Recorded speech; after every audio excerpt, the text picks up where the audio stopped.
Assalamualaikum warahmatullahi wabarakatuh. Saya Salsabila Sabrina Bikolbin dengan NIM 240422609091 dari Ofreng M. Pada kesempatan ini saya akan menjelaskan mengenai hasil analisis regresi linear berganda bersumber dari skripsi Yuniar Catur Putri Nurrohma dengan judul Pengaruh Akuntabilitas, Transparansi, dan Partisipasi Masyarakat terhadap Pengelolaan Alokasi Dana Desa. Nah, analisis yang saya gunakan ini itu untuk mengetahui pengaruh beberapa variabel terhadap satu variabel utama yang menjadi fokus penelitian ini. Nah, dengan analisis ini saya akan melihat apakah variabel yang saya teliti ini benar-benar berpengaruh secara signifikan dan bagaimana arah pengaruhnya. Saya akan menguji dari data 3 variabel independen dan 1 variabel dependen. Nah, 3 variabel independen itu yang pertama ada X1 yaitu akuntabilitas, X2 transparansi, X3 partisipasi masyarakat. Lalu ada Y yaitu pengelolaan ADD. Lalu saya akan menguji 3 yaitu uji validitas, reliabilitas, dan asumsi klasik yang terdiri atas normalitas, multikolinearitas, dan heterokedastisitas. Yang pertama saya akan menguji uji validitas. Data-data ini sudah saya masukkan ke dalam SPSS. Data-data dari X1 yaitu X11 sampai X16. Dan total dari X1 juga dimasukkan.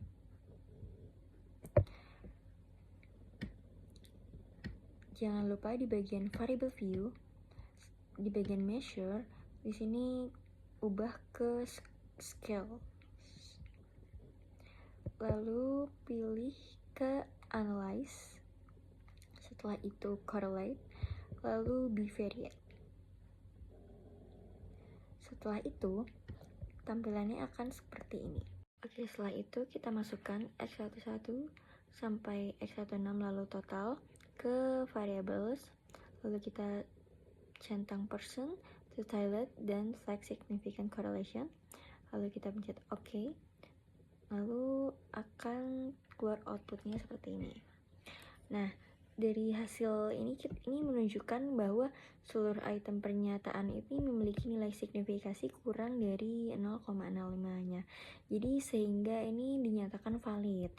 Artinya setiap item itu berkontribusi secara signifikan terhadap total skor variabel yang kita ukur. Nah, jadi seluruh item ini layak digunakan dalam pengukuran karena terbukti valid. Oke, lalu kita akan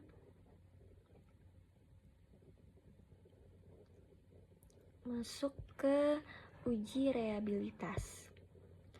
Kita masukkan variabel Y ya, semuanya Y1 sampai Y7 dan kita cantumkan totalnya juga. Oke, di sini saya sudah memasukkan untuk mempersingkat waktu. Dan jangan lupa lagi untuk mengubah measure-nya menjadi scale. Lalu di sini saya akan pilih analyze. Lalu saya pilih scale. Lalu saya pilih reliability analysis ya. Nah, lalu tampilannya akan menjadi seperti ini. Nah, lalu kita masukkan semua data ini ke items. Lalu modelnya alpha ya. Lalu kita pencet OK dan hasilnya keluar. Nah, dari hasil yang kita lihat ini, nilai Cronbach alpha-nya sebesar 0,732 ya.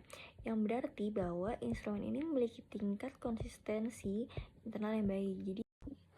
Jadi kalau nilai alpha-nya lebih besar dari 0,70 itu dianggap reliable. Nah, seluruh item dalam instrumen tersebut telah memenuhi syarat reliabilitas dan layak digunakan untuk mengukur variabel.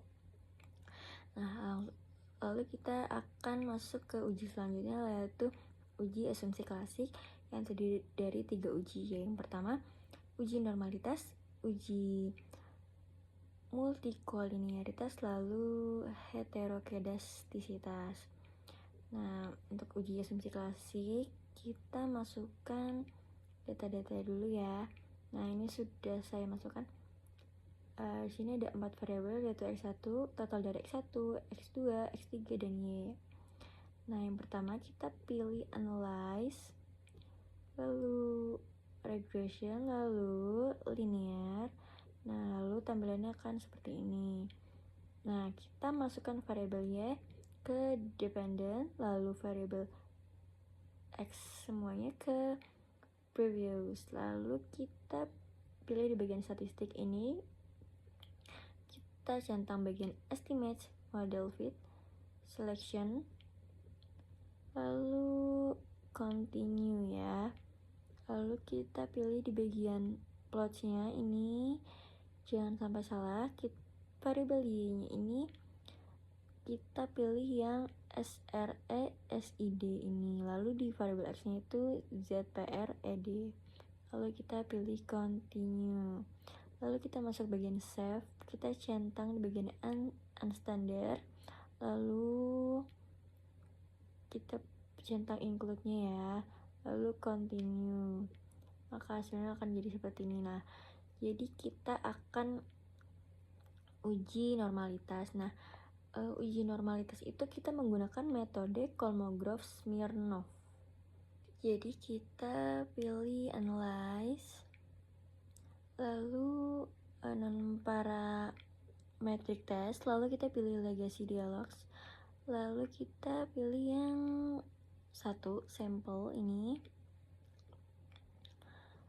lalu hasilnya jadi seperti ini. Nah, kita masukkan ke tes variable listnya ini yang unstandardnya ini aja ya. Lalu kita centang normal, lalu kita pilih OK. Nah, hasilnya akan menjadi seperti ini. Nah, jadi hasil ini tuh menunjukkan nilai sig-nya tuh sebesar 0,200 yang artinya lebih dari 0,05. Ini tuh menunjukkan bahwa data residualnya itu memiliki sebaran yang normal. Nah, ini tuh penting untuk memastikan bahwa data ini memenuhi syarat dalam analisis regresi.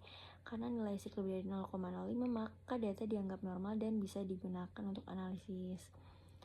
Nah, lalu untuk hasil multikolinearitasnya ini, nah dari hasil ini tuh hanya variabel X1 yang hampir berpengaruh ke Y, nilai sig-nya 0,077, tapi belum cukup kuat karena lebih besar dari 0,05.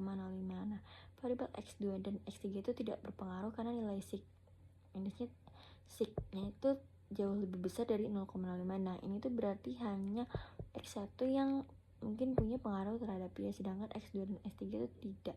Nah, nilai konstantanya 20,297, berarti jika X1, X2, dan X3 0, maka nilainya itu 20,297. Nah, lalu ini adalah ada hasil grafik scatter plotnya, heterokedestisitas ya. Nah, grafik ini tuh menunjukkan penyebaran titik-titik residualnya itu tersebar secara acak dan tidak membentuk pola tertentu. Nah, ini tuh berarti model regresinya udah cukup baik dan tidak ada masalah.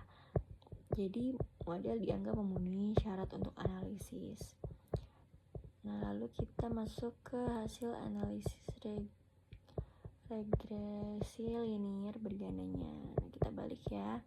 Kita pilih analyze, lalu regression, lalu linear. Nah, ini hasilnya. Nah, ini kita pilih seperti tadi ya, oke. Lalu ini hasilnya ya di koefisiennya. Di sini kita bisa lihat kalau hasilnya itu menunjukkan bahwa variabel X1 yang hampir berpengaruh ke Y karena nilai signifikasinya 0,077. Nah, sementara itu variabel X dan Y tidak berpengaruh karena nilai signifikasinya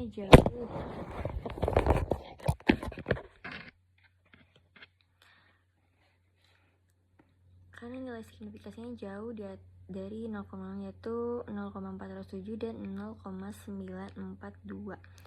Nah, nilai konstantasi itu menunjukkan nilai Y jika semua variabel bebas berdasarkan. Nah, persamaan regresi yang dihasilkan itu, nah, Y-nya artinya hanya X1 yang mempunyai kemungkinan berpengaruh. Nah, oke, baik, sekian itu saja penjelasan dari saya. Mohon maaf jika ada kesalahan. Terima kasih. Wassalamualaikum warahmatullahi wabarakatuh.